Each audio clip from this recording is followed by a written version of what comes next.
All right, welcome back to the Cybertalk with Bob and Chris. We'll call it the circus this week. I think that's the appropriate name of it. That's Uh, probably right. yeah, I'm Chris. That's Bob. That way, and we just want to talk about the punching bag for the week, Rackspace. Yeah, it's It's been a week since they've been down. No, they're still down. I can't believe it's been a week, Yeah. You Well, know, they you have two class section lawsuits, so they probably can't right believe it's now. been a week either. Yeah. Right now it's 2, these lawyers are gonna people are gonna start lining up and come up with different reasons, but, for anyone that doesn't know, Rackspace, was doing a lot of email hosting, and several businesses, like lots of businesses, don't have email. It, and it's not all of their email systems, it's their hosted exchange environment that would be comparable to like what Microsoft 365 is. That's what was hit. And they have other email services that weren't hit. And they filed a SEC, they filed an 8K, I think it was on Tuesday. I made a video about it. I think it was on Tuesday. And they talked about how it was ransomware. And if you look at the lead up to it, there's data out there by other people that we'll just talk about that showed that they hadn't patched their exchange servers for a 0 day that was being actively exploited in September that Microsoft patched in November. Now Microsoft gave mitigations in October about how to try to mitigate it.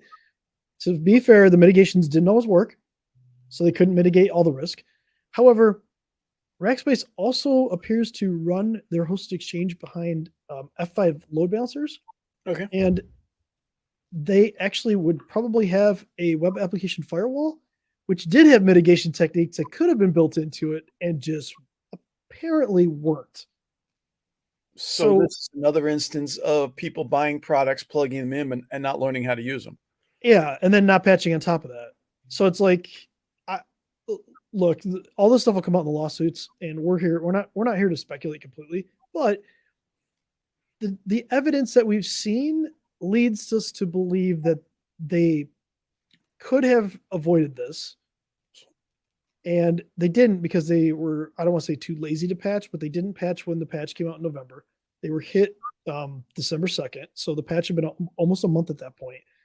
The web application firewall rule that they could have applied that would have mitigated it had been out for almost 2 months, and now they're still down. If I know two people that were affected by this, two companies that were affected by this. One was lucky, and they had a year of their email cached, so they still have access to their email. And they did move to 360. They moved to Microsoft 365, and they were able to import that mail. But like another one, they only had 2 weeks. They Yeah. have no access to email beyond the 2 weeks, and people are losing their mind. And the weird thing about this is, you look at Rackspace; they're a $3 billion company. Their hosted exchange business was only $30 million. But now you're talking about the reputation hit that they're taking. You're talking about just horrible security practices in general. Like, look, there's four ways to deal with risk. You can avoid it. So in this case, they could have just dumped their hosted exchange and not had it. They could have transferred it, like just use Microsoft 365 and put all their customers there instead of hosting it internally. Um, you can accept risk, which you probably shouldn't do, but it seems like they accepted the risk of just not patching like they should have, and they didn't do anything to mitigate it. Like, again, we talked about the things they could have did to mitigate the risk, and they just didn't do it. Right, But but all the subscribers assume that they were covering the risk for them, oh, absolutely.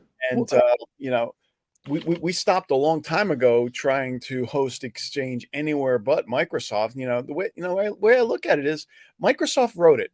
Microsoft knows how to maintain it, and Microsoft knows how to scale it. and they give you the ability to back up your email if you need to. Rackspace doesn't give you that. So the situation that people are in is they didn't have a really good way of backing up their email. Yes, if it was cached to their device, like Windows, they could export it and they could do that.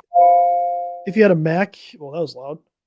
Yeah, sorry about If you that. had if you had a Mac, it wouldn't really work.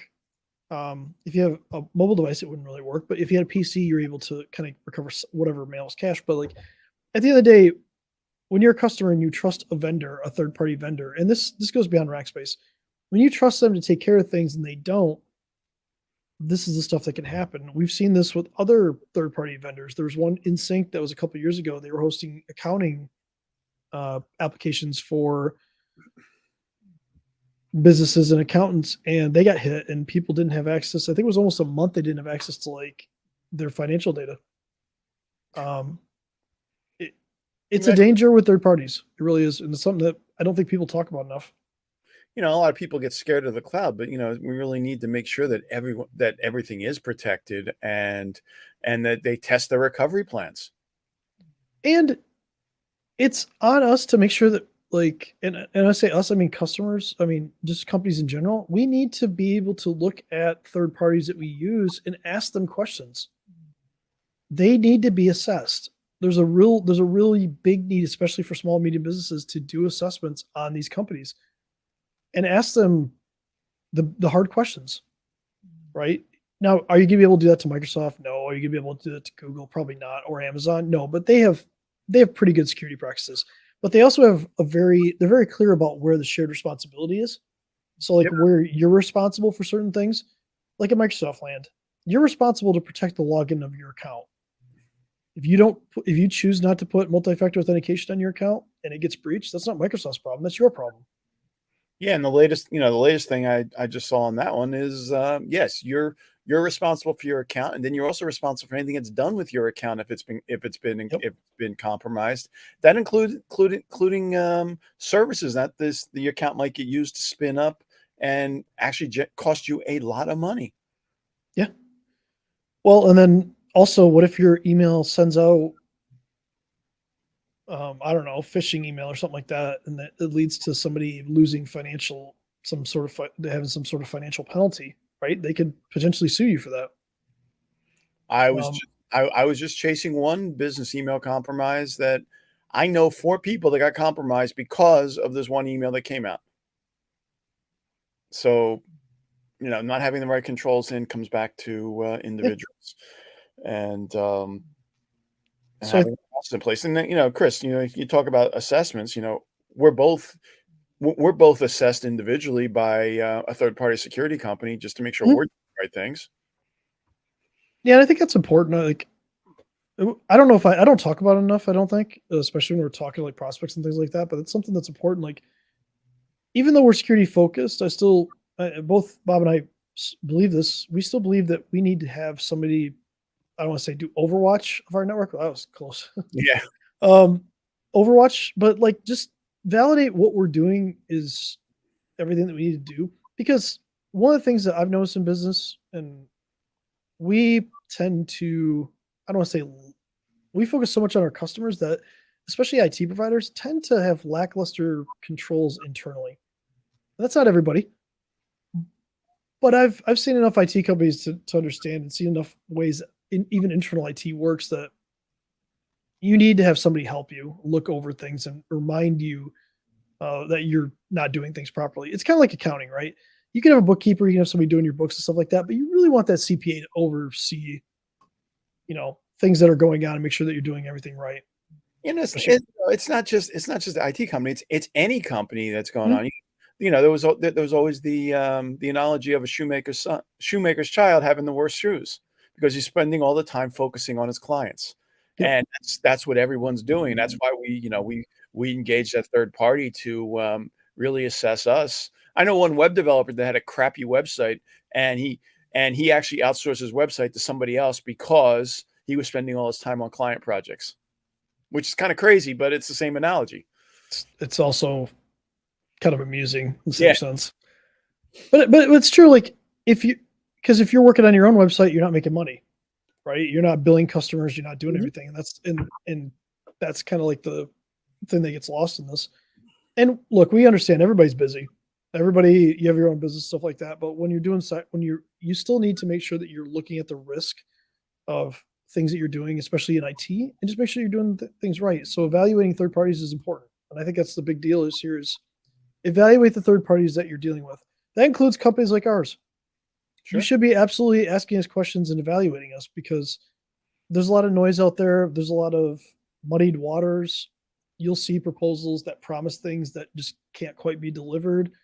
And unfortunately, it's on you as the owner of the business or an executive of the business making that decision to kind of have a good understanding of what's real and what's not.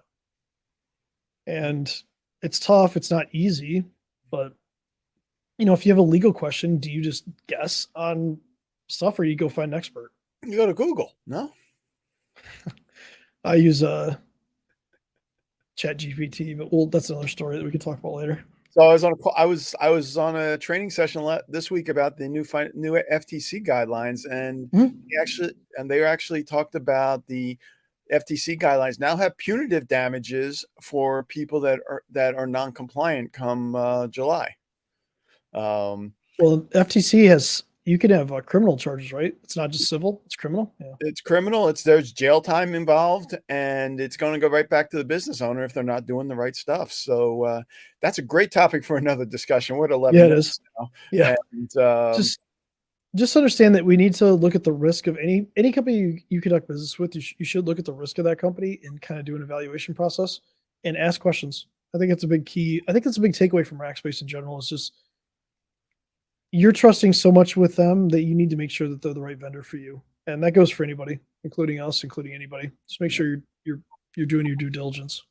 and my message to people is if you're going to run Microsoft Exchange, let's go to Office 365. We're not messing around with any other vendors. There's just no reason to anymore. Although on that note, one of the big resellers of Host Exchange sent an email to me because I'm technically a partner, and I'm not going to drop names here, but they were just trying to just dump all over Rackspace and talk about security stuff like that. And I'm like, you have the same system that they do, so if you ever get hit with a 0-day, you're going to have the same problem. Yep. So, yeah. Let's not dump on these companies. Let's actually use this as a learning opportunity to learn and figure out like what we need to do in our businesses, and not just use it as an opportunity to try to capitalize on the misfortunes of somebody else. Cool. So, well, that's all I got for this week. Holiday season is upon us. And Christmas parties are here. So it's time to move on. all right, we'll be back next week. If you have any comments or questions or any kind of topics you want us to cover, let us know. We will definitely have a topic next week because this stuff is happening so often that just makes it easy. Unfortunately. Unfortunately, yeah, but it makes it pretty easy to talk about. So, all right, have a good week, guys.